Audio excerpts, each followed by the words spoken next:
Market లో invest చేసి మీ డబ్బులు డబుల్ చేసుకోవాలనుకుంటున్నారా? సుందరరామిరెడ్డి గారి సెమినార్ కి అటెండ్ అవ్వండి. సుమన్ టీవీ ప్రేక్షకులకు నమస్కారం. నేను మీ అనలిస్టు మందరి కృష్ణారెడ్డిని మాట్లాడుతున్నాను. H1B వీసాదారులు 5 ఏళ్ల గడువు పూర్తయిన తర్వాత ఇండియాకు రావాల్సిందేనా లేక అమెరికాలో స్థిరపడే అవకాశాలు ఉన్నాయా అనేది ఒక పెద్ద ప్రశ్న. యాక్టివ్గా 3 ఏళ్లకి ప్రాసెస్ లోపల ఫస్ట్ వీసా జారీ చేస్తున్నారు H1B వీసా. తర్వాత మరొక 3 ఏళ్లకి దాన్ని ఎక్స్టెండ్ చేయాలి. కానీ దాన్ని 2 ఏళ్లకు కుదించే ప్రయత్నం కూడా కొత్త నిబంధనల ప్రకారం తీసుకొస్తున్నారు. అంటే ఈ 5 ఏళ్ళు పూర్తయిన తర్వాత అంటే కొందరు 3 ఏళ్ల తర్వాతనే మళ్ళీ తిరిగి ప్రాసెస్ చేసుకోవడానికి మనకు సమస్యలు ఉన్నాయి. 5 ఏళ్ళు పూర్తయిన తర్వాత క్షేమంగా వీళ్ళు అమెరికాలో స్థిరపడే అవకాశాలు ఉన్నాయా లేక వాళ్ళు ఇండియాకు తిరిగి రావాల్సిన అవసరం ఉందా అని ఆలోచించినప్పుడు 3 ఏళ్ళు పూర్తయిన వాళ్ళైనా 5 ఏళ్ళు పూర్తయిన వాళ్ళైనా అమెరికాలో 100% స్థిరపడతారన్న గ్యారంటీ లేదు. కారణం ఏంటంటే H1B వీసాలో చాలా మార్పులు తీసుకురావడం. ముందు సంఖ్య తగ్గించేశారు. H1B వీసాల సంఖ్య చాలా తగ్గించేశారు, పూర్తి తగ్గించేశారు. ఇప్పుడు ఇస్తున్నటువంటి తక్కువ దాంట్లో కూడా ఖచ్చితంగా లాటరీ సిస్టంలోనే అందరికీ ఇవ్వాలనే ఆలోచన లేదు. ట్రంప్ తీసుకుంటున్న కొత్త విధానం లోపల ఎక్కువ భాగం హైయెస్ట్ పెయిడ్ జాబ్స్ అవుతున్నాయో వాటికి ప్రిఫరెన్స్ ఇవ్వమంటున్నాడు. అంటే మేధావులకి, అమెరికాలో దొరకనటువంటి టెక్నికల్ పీపుల్కి ఎక్కువ అవకాశం ఇవ్వమంటున్నాడు. అమెరికా ముఖ్యంగా ట్రంప్ ఆశించేది ఏమిటంటే అమెరికన్స్ చేయగలిగేటువంటి ఉద్యోగాలన్నీ కూడా అమెరికన్స్కే దక్కాలి. అవి ఎట్టి పరిస్థితుల్లో ఇండియన్స్ కానీ ఇతర దేశాల నుంచి వచ్చిన వాళ్ళకి కానీ దక్కడానికి వీల్లేదు. అంటే ఏం చేయాలి?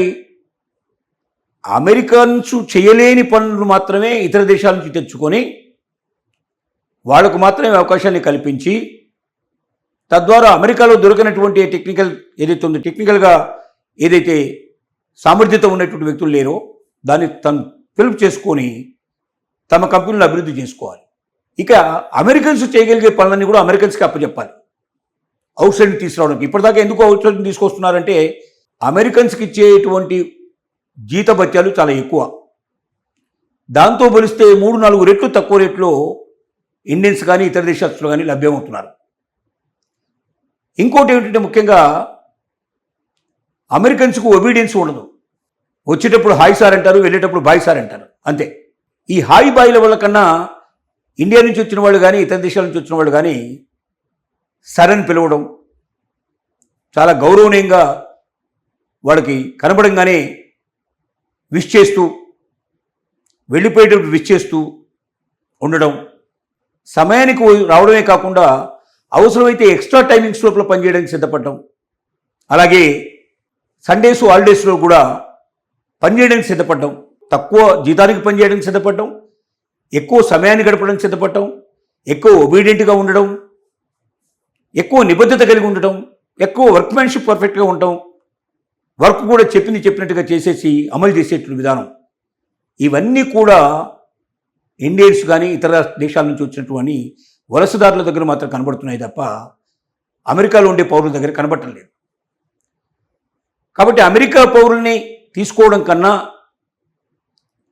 ముఖ్యంగా ఇండియన్స్ని దాంతోపాటు ఇతర దేశస్తులను తీసుకోవడం వల్ల తమకు కంపెనీకి లాభాలు ఉబ్బడిమడుగా వస్తాయి, కాస్ట్ చాలా తగ్గిపోతుంది. ఎప్పుడైతే తక్కువ కాస్ట్లో ఎక్కువ ప్రయోజనం పొందుతారో అప్పుడు ఎక్కువ లాభాలు సాధించే అవకాశం ఉంటుంది అన్నటువంటి దృక్పథంతో అమెరికన్ కంపెనీస్ అన్నీ పనిచేస్తూ ఉన్నాయి. అందుకే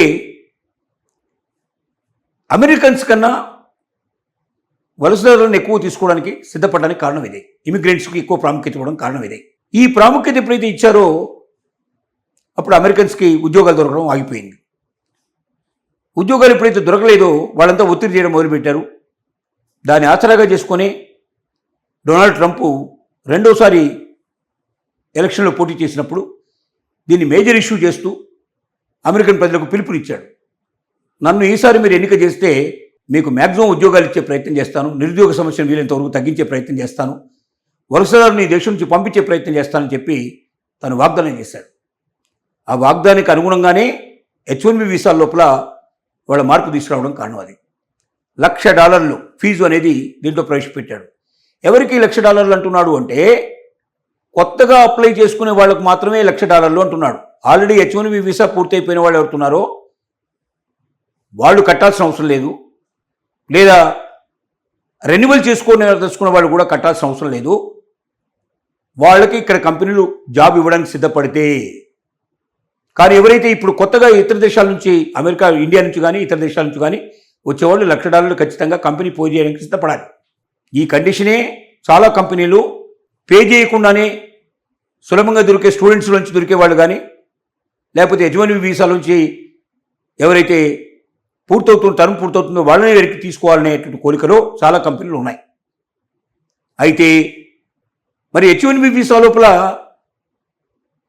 హైయెస్ట్ పెయిడ్ వాళ్ళకు మాత్రమే ముందు ప్రిఫరెన్స్ ఇచ్చి మిగిలిన వాళ్ళకు ఇవ్వకపోయినట్టయితే ఇప్పుడున్నటువంటి H1B వీసాలో ఎక్కువ మంది హైయెస్ట్ పెయిడ్ వాళ్ళు లేరు.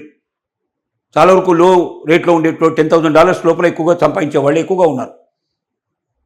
వీళ్ళకు తిరిగి H1B వీసాకి అలో చేస్తారా లేదా అనేటువంటిది ఒక పెద్ద పజిల్. ఇది ఒకవైపున కోర్టులు అమెరికన్ ప్రెసిడెంట్కు వ్యతిరేకంగా తీర్పులు ఇచ్చాయి చాలా వరకు. దాన్ని తిరిగి సెనెట్ లోపల ప్రవేశపెట్టి పాస్ చేయించుకునే ప్రయత్నం చేస్తున్నాడు. కొన్ని పాస్ అయినాయి, కొన్ని పాస్ అయ్యే ప్రాసెస్లో ఉన్నాయి. కాబట్టి ఇంకా కొంతకాలం జరిగితే కానీ పూర్తి క్లారిటీ వచ్చే అవకాశం లేదు. ఏది ఏమైనప్పటికీ H1B వీసా పూర్తి అయిపోయి 3 ఏళ్ళు పంపిన వాళ్ళకి రెన్యువల్షిప్ కానీ, లేదా 5 ఏళ్ళు పంపిన వాళ్ళకి మళ్ళీ తిరిగి ఉద్యోగం దొరకడం కానీ అవకాశాలు అనేవి చాలా వరకు సన్నగిల్లిపోయినాయి. ఎక్కువ మందికి అవకాశం లేదు, కొద్ది మందికి మాత్రమే ఛాన్సెస్ ఉంటాయి. మిగిలిన వాళ్ళంతా ఇండియాకు రావాల్సిన పరిస్థితి ఏర్పడుతుంది మాత్రం ఖచ్చితంగా మనం చెప్పగలం.